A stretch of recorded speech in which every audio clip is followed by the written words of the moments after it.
Stealing in games is ancient. There have basically always been games whose core mechanics involve taking things that aren't yours. But no idea that sticks around that long is going to stay exactly the same.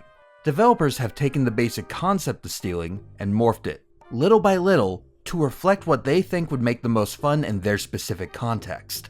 Now, decades later, the act of stealing can mean all kinds of things in a game. With dozens of different related but distinct mechanics, new devs have tons of options to borrow from and cross-pollinate with, to make a thievery system in their game that feels fresh. But to do that, you first have to know what's out there, and why those systems do what they do. Let me take your hand. No? Fine. Let me take you by the hand while we explore stealing mechanics in games. Learn how to say steal in 41 different languages with today's sponsor, Monly. Monly is a language learning app from Pearson, with over 125 million users. Monly helps you learn anything from Spanish to Japanese with its chat interface and speech recognition technology, helping give you real-time feedback and actually improve your pronunciation quickly. Monly's focused on giving you practical lessons recorded by native speakers to keep it authentic and very useful. If you've never done it before, you'd be surprised how satisfying learning a new language can be. Mike speaks Spanish and French, and you get a thrill every time you see a newspaper article that you don't have to translate. You can just read it right there. Monly has a hands-free mode too, so you can learn a language while cooking, working out, or going about your day. Monly's winter sale is going on right now, and Design Doc viewers get 96% off lifetime access. It's a steal. Go to monly.app/designdoc to get 96% off lifetime access to 41 languages and start learning today. Thanks, Monly. So how are we going to tackle this? I don't think it makes a ton of sense to do a strict timeline. I think the best way to tackle this will be in styles. Many games borrow similar styles of thievery mechanics from other games in their genre, so I'm going to name these styles after genres. Nothing forces these mechanics to stay there, but it happens pretty often and it's the best shorthand label I can think of. There are plenty of exceptions though, and discussing them will be great comment section material, so shout them out down there. Let's start with a very common one: open world style stealing. The open world style leans into free-flowing action, searching for opportunity, and dealing with consequences. Elder Scrolls, Fallout, Starfield, and others. Stealing in these games is not too complicated. Often it comes in two related but independent forms: pickpocketing, stealing from people, and burglary, stealing from the environment. Pickpocketing involves a little stealth and a little luck. Your chance to take what is not rightfully yours depends on a few things: the general awareness of the victim, the properties of the item you're stealing, and your general skill at pickpocketing as defined by the game. Burglary can be a little simpler. Burglary success often only depends on whether or not someone spots you in the act. More complicated burglary scenarios often mean figuring out how to get physical access to the space with the stuff you want. That can range from simply getting past guards, to a whole assortment of lockpicking and hacking minigames to open sealed areas. Regardless of whether the goods you want are in someone's pocket or on a table somewhere, thievery goes hand in hand with sneaking around. Sneaking can be as simple as whether an NPC spots you at that exact moment. It's an intuitive restriction, but that mechanic often gets finicky. Sometimes it's literally line of sight, like in Skyrim, where if you block the vision of a character, they can't see what you're doing. It's not the easiest thing to tell if you're visible to NPCs in these games. Line of sight is tricky to judge to begin with, and being fully aware of the game world around you is very tough when you only see one screen of it at a time. So often these games will straight up tell you whether or not you're detected. It might be a UI contrivance, but at least it keeps you from surprise failing your task quite so often. All these pickpocketing mechanics are used most often to take things, but you can get more creative with it too. There's no reason why you can't use the same mechanics to plant items onto a person. Games have used that idea to let you frame NPCs with evidence for story purposes. Or you could take advantage of the freedom of the open world and plant a stick of dynamite onto someone. Holy shit! But open world stealing can't be only dynamite murder. By itself, these mechanics can tend to get a little too zany and cartoonish, and some games aren't going to want that vibe all the time. To try to balance it out a little, designers almost always add a system of consequences in this style. The most straightforward one is for NPCs to simply become hostile if they spot you taking things that aren't yours. The Outer Worlds might have you and the victim talk it out, before they immediately resort to violence. Maybe you can smooth talk your way into not getting punched in the face.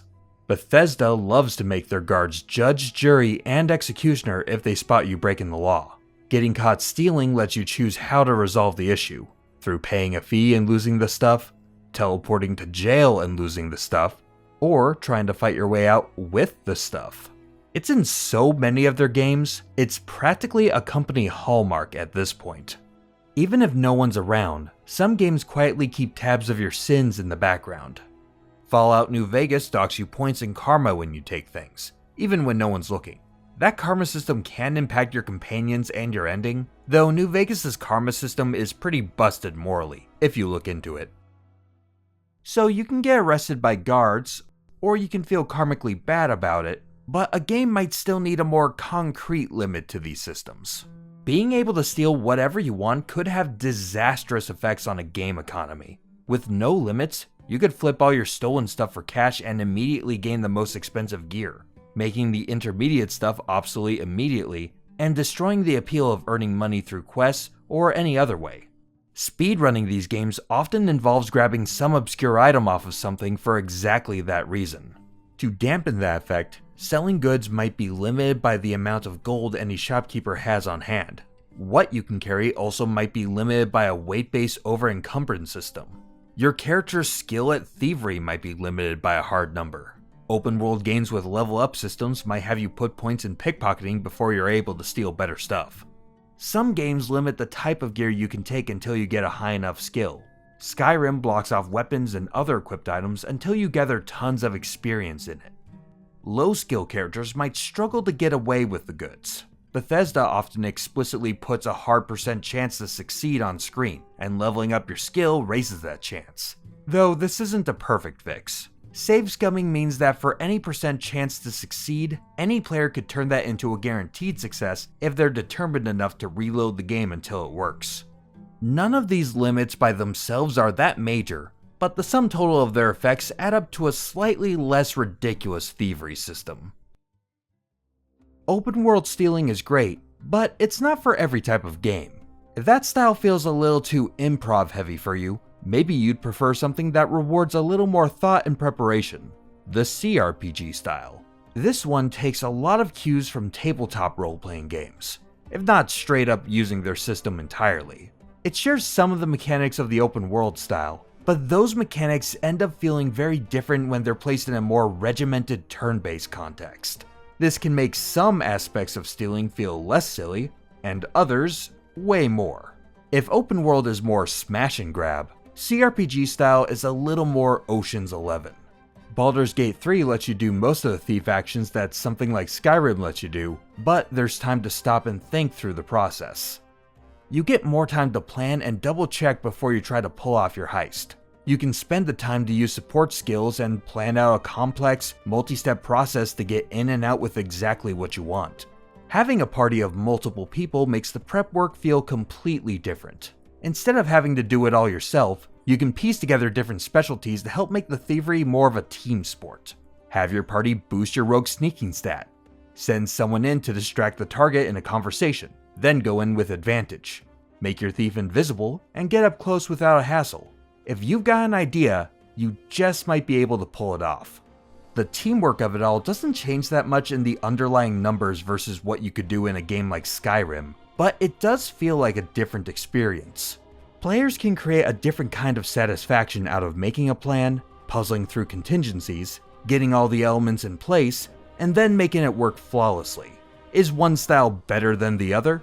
No, but different scenarios can feel more fun in one or the other. Some CRPGs almost expect you to steal to get through the game. Combat in Divinity Original Sin 2 can get expensive. Your equipment is only good against enemies in a small range of power, so you're going to have to upgrade your gear often. And how are you going to pay for it all? Hard work? Nah, it's easier to take what you need. When thievery is such a powerful tool to get ahead economically in the game, a designer has to pay even more attention to anti-cheese techniques. DOS 2 puts lots of restrictions on thievery. Your ability to take things in this game depends on weight, value, and your pickpocketing skill, not unlike the limitations we talked about in the open world style. Each player character can only pickpocket a given NPC once, ever. If your master thief succeeds, I hope you got something good. You also can't take more than the hard weight and value limits that your pickpocketing level allows you to take. Try to push it, and you'll for sure be caught.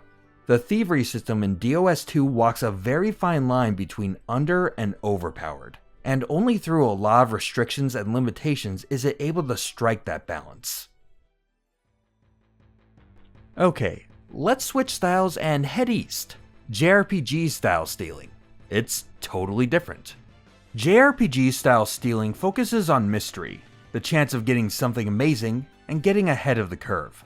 In these games, stealing is often a dedicated action, where our last two styles were a little more freeform as to when and where, and here stealing can come with more of an opportunity cost. Instead of attacking or casting a spell, you choose to use your time to steal.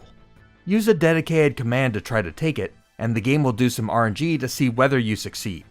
In the most basic version of this, an enemy might have one item in their pocket for you to take. Stealing might get you something as simple as a basic healing potion, or a poison remedy, or it might be as useful as some gear you can't find any other way.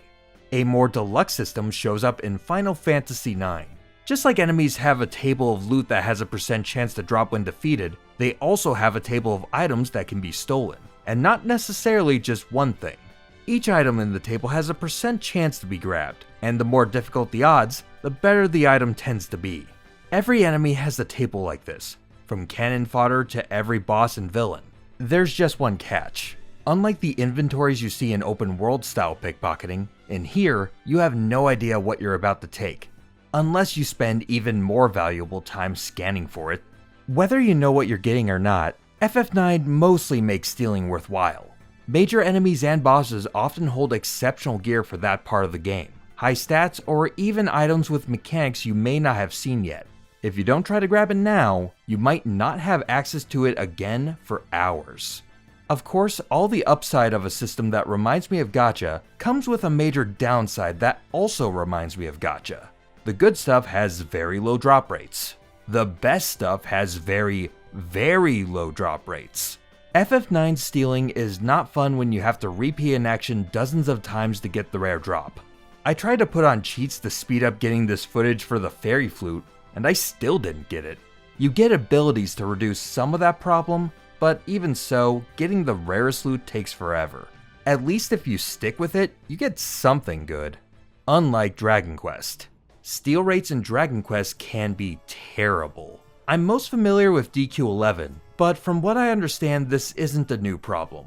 You can easily sit there and fail to steal anything for minutes. But even when you succeed, more times than not, the item you get is completely worthless. It's very often a basic crafting material, and it's the same item you get as a common drop from winning the fight.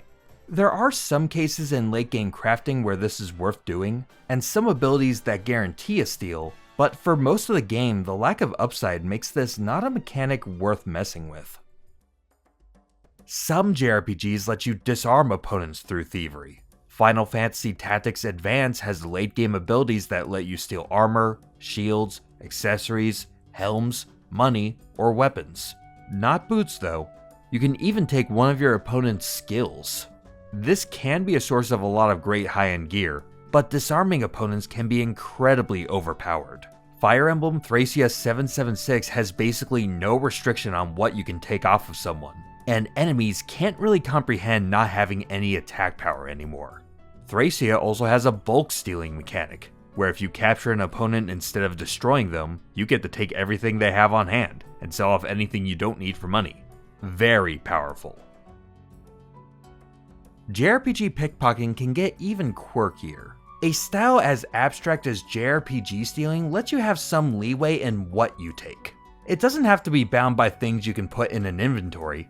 Xenoblade Chronicles' Ricky is a jack-of-all-trades character who happens to be a thief. His special talent art is Yoink, which at first seems like a standard steal command. Ricky can steal materials and equipment, but he can also temporarily swipe stats to power himself up. HP, strength, defense, it doesn't matter what, and in the right situation, it can make a fight much easier. Plus, it's just a fun take on the concept. Let's leave RPGs entirely and go somewhere else. Action game thievery.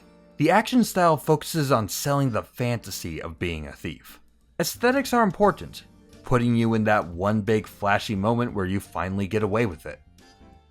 Grand Theft Auto surprisingly only lets you do very much theft on autos. Story missions involve thievery all the time, but the mechanics of it are pretty sparse. A lot of walking to a cutscene trigger and watching your characters have fun. A cutscene or a scripted sequence gives you a ton of flexibility to deliver the exact right feeling in the exact way you want, with precise timing and actions you could never expect a player to perform. It might not be very interactive, but it's still great at getting the fantasy across, and that can be plenty. Action games often include a shop, and every other dev seems to put in a fun way to take things for free. Zelda doesn't give you a ton of opportunities to steal, but it does have one famous one. In the shop in Link's Awakening, you can bolt out the door while the shopkeeper isn't looking. The fun of it comes out of the rush of getting away with something, but once that rush wears off, you still have to forever deal with the consequences. You can never enter the shop again, else the guy busts out his wizard powers, kills you, and brands you a thief forever. Was it worth it? Going all out with a thief aesthetic can be striking enough to elevate an entire game. If you really look at it, Sly Cooper doesn't have any elaborate stealing mechanics at all. The game's a platformer at heart, with some early parkour magnet jumping in there. You're pickpocketing a lot of NPCs, but that's not too involved. Stealth is encouraged, but getting caught doesn't come with much consequence. You might fight your way out, but that's pretty simple too. Instead, the series is all about the thematics of thievery. The aesthetics, the way Sly moves, the sound design. It's all to create the feeling of being a master thief as you jump through laser grids and grab keys off guards. Especially after the first game, Sly Cooper leaned into its thiefly Saturday morning cartoon aesthetic by tweaking its mission structure and story. Sly games are a collection of chapters, each taking place on an open sandbox stage with a variety of missions to complete. Your main goal was to steal a treasure from the villain of the week, doing a lot of prep work beforehand so you can pull off one big heist. The individual missions put you in the shoes of each of the crew members. Sly will do some recon and sneaking around, Bentley will hack and place C4 on things, and Murray will muscle his way through objectives, all building towards one final confrontation with the chapter villain. The heist setup is a great way to make each of the small missions feel less like filler and more like they're building towards a payoff, a fun through line, and a way to build anticipation for one cool set piece at the end. Plus, the series historically does a pretty good job of mixing up the formula before things get too predictable, so you're never quite sure how exactly the chapter will play out. The series was created in a time of similar platformers, and the aesthetic and mission design let it stand out in a crowded field. Every part is built to support that Master Thief power fantasy. No matter the style, stealing in a single-player game is pretty benign. But what happens when you add other people into the mix? In multiplayer settings, stealing is way more tangible, more visceral. Whether you're the victim or the perpetrator, knowing that there's another person on the other side of the theft will change the dynamic completely. Stealing in Mario Party is a way of life. Coins and stars can change hands in tons of different ways throughout the series. Landing on a boo, calling one with a boo bell, chain chomps, gambling them away, becoming a majority shareholder of a hotel, or chance time. Sometimes losing your stars is a matter of luck, but if the RNG doesn't get you, your friends just might. Especially on the board Snowflake Lake from Mario Party 6. Everyone starts with 5 stars, however it has no star spaces or opportunities to buy them. You can't gain stars in any other way besides stealing them, and if you don't take any, someone else will take yours. But of course, you're all friends here, right? There's room for negotiation. Everything's on the table now that stealing is expected. Diplomacy can take place. Deals cut, corrupt bargains struck. Anything goes if all parties agree. Though you still have to think this through. Aggression brings retaliation, and with real feelings on the line, you're going to have to tread carefully if you're worried about payback. It's easy enough to gang up on one person too. There's nothing stopping a 3-on-1 demolishing of someone else's chances to win, other than your collective conscience. The game is just a game, but it can bring in as much baggage, quid pro quo, and underhandedness as your particular group has on hand. Mario Party can be brutal, but not as brutal as Dokapon Kingdom. My god. If you want Mario Party but even less civil, Dokapon can turbo end your friendships. It's pretty much Mario Party, but you're all turn-based RPG fighting your way through a board. As you travel, you're gathering items and gold from spaces you land on, trying to level up and build power over time. Everyone else is doing the same, trying to defeat monsters and capture towns for big cash. When you land on the same space, there is no peace. You fight head to head, and the winner screws up all the losers' plans. You can take their money, their items, their equipment, or the deed to their town. You can legally change their name. If you choose to play as the thief class, you can take from others without a fight, just by passing by. Outside of a fight, you can rob a shop and put on the disguise of another player to frame them. Be aware, if you're going to jump in, play with friends. It's a lot more fun if you can put a face onto the thief and get revenge, than a bunch of uncaring CPU players. The way we've talked about some of these games might give the impression that stealing mechanics are this extra side thing you can choose to do, but if you don't, you won't miss that much. But these mechanics can be as important as you want them to be. They can be built robust enough to support complex, emergent gameplay that becomes the entire experience. It's time to talk about Hitman World of Assassination. Agent 47 has to work through missions that are essentially elaborate murder dioramas. You're dropped into a location, and you have to track down and take out an eccentric set of targets using an even more eccentric set of tools and methods at your disposal. Anything from a well-placed bullet, to a couple of unfortunate accidents, to dropping a chandelier on them. Every level has a variety of scripted opportunities. Situations the target will find themselves in where they'll become a sitting duck if you're waiting in the right place. But to get that opportunity, you might need a new identity. The crown jewel of Hitman's gameplay is its system of disguises. Taking people out lets you steal their identity, and with it, their abilities. Kinda like Kirby, but real. These targets are guarded people. You can't expect to walk up to them as yourself, the world's baldest man, and get the job done that way. The game expects you to get very creative and infiltrate the normal operations of the place to get close enough to get the job done. When you steal someone's persona, you'll need to play their role in this diorama. Different people on premises belong in different places and should carry themselves in different ways. They should be holding the right things, walking in the right areas, and talking to the right people. Anything else can raise suspicion, and suspicion can compromise the mission. Doing too much spy stuff in one disguise might catch the eye of the wrong people, and compromise your ability to move around unbothered. But opportunities can lead to other opportunities, and a new set of people to impersonate. Steal another disguise, and you might be able to get closer. This system of shifting identities opens up new pathways for you to take. Literal physical paths, like rooms you gain access to without raising suspicion. Behavioral paths, where characters act differently around you when you're a supermodel versus when you're security. Strategic paths, like what environmental constraints you'll have to consider. And those pathways themselves branch off into new paths. The entire game is this unfolding tree of possibilities, dependent on who you choose to become and what you do while you're in their shoes. The process of stealing, the planning, the setup, the payoff, is the core action of the game, more so than the murders. Nobody does it better. Well, that's a big bag of stealing mechanics, but I know we've left out some. Tell us about your favorite ones in the comments. Bonus points if it's a one-of-a-kind system, or very deeply integrated into the game. Or just talk about your real heinous Mario Party bargains. Thanks again to Monly for sponsoring this video. Theft in games can come from any angle, as a dose of reality, as a quick way to get some extra stuff, as a box of mystery, or just as a way to feel cool, thievery systems can get you what you need.